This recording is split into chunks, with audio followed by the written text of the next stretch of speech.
Hey guys, welcome to another episode of just the Heresy, showing some of the things that I'm currently working on.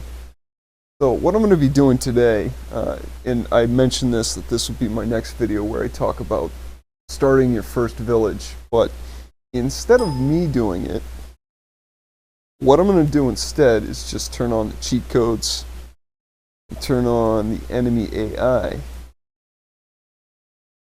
Now, it's important to note this yellow box, you're not going to actually see in the final product, but one of the things that I wanted to just have that so that I could watch it and see how the actual thought processes go.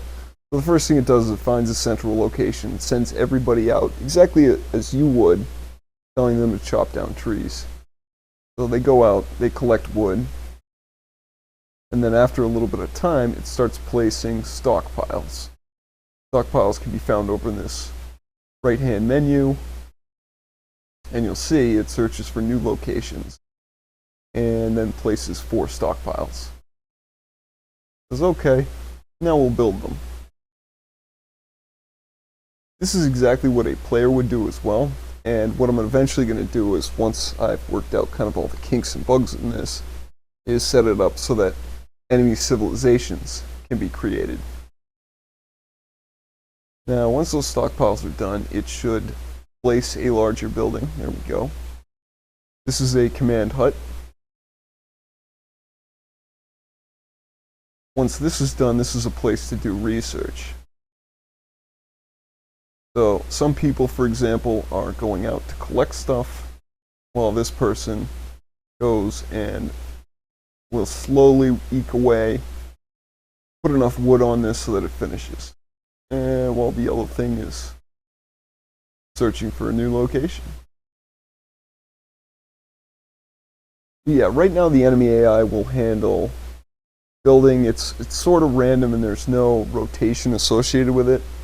For example, if I were to place a building, I could place it at any orientation that I wanted to, any rotation.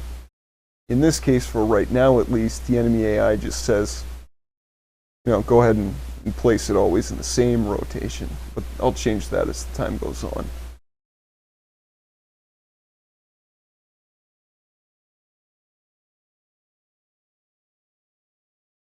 There it goes once again, couldn't find a location.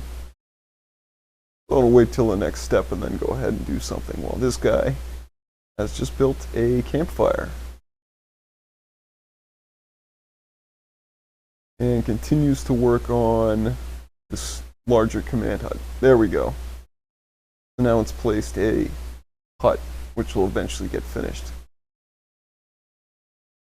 One thing that's important to note, I know that in a lot of Stronghold games and other RTS games, instead of having a dynamic placement system, they go with sort of a pre-made castle, and then it just comes along and fills in the gaps as it goes. Instead of doing that, I wanted something that was a lot more dynamic, something that could handle varying terrain and figure out the best way to just come up with an actual village around a central point.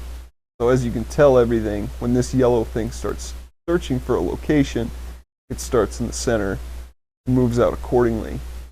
If it's placing one of these stockpiles, or a campfire for example, a smaller building, they tend to be closer to the center, whereas, as you can tell, larger buildings, which need more space, tend to go somewhere over here, for example, further away.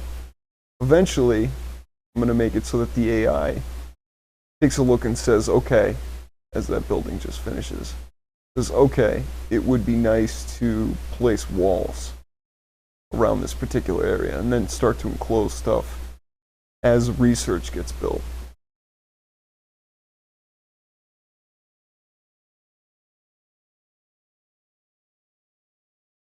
That is a little bit tight for my liking. Yeah, as I said before, I've just started working on this, so there might be a couple of bugs. One major one is that it has placed this building extremely close to the main command hut. But yes, right now people will go ahead and take residence in the various houses. They will do research, they will collect, and hopefully, nope, didn't find it that time. This yellow thing, which you won't see in the actual game, this will be removed. But it's just here so that I can see it, watch it jump around, and make sure there aren't any bugs with it. But it'll place buildings and then build up a nice little city. And eventually, I'm thinking somewhere over here, clear out a little space and give the enemy an area to build up while the player builds up wherever they desire. Or, for example, on a larger map, it'd be a lot easier to find various locations. But yeah, that's all I had for today. Hope you guys enjoyed it. Thanks for watching.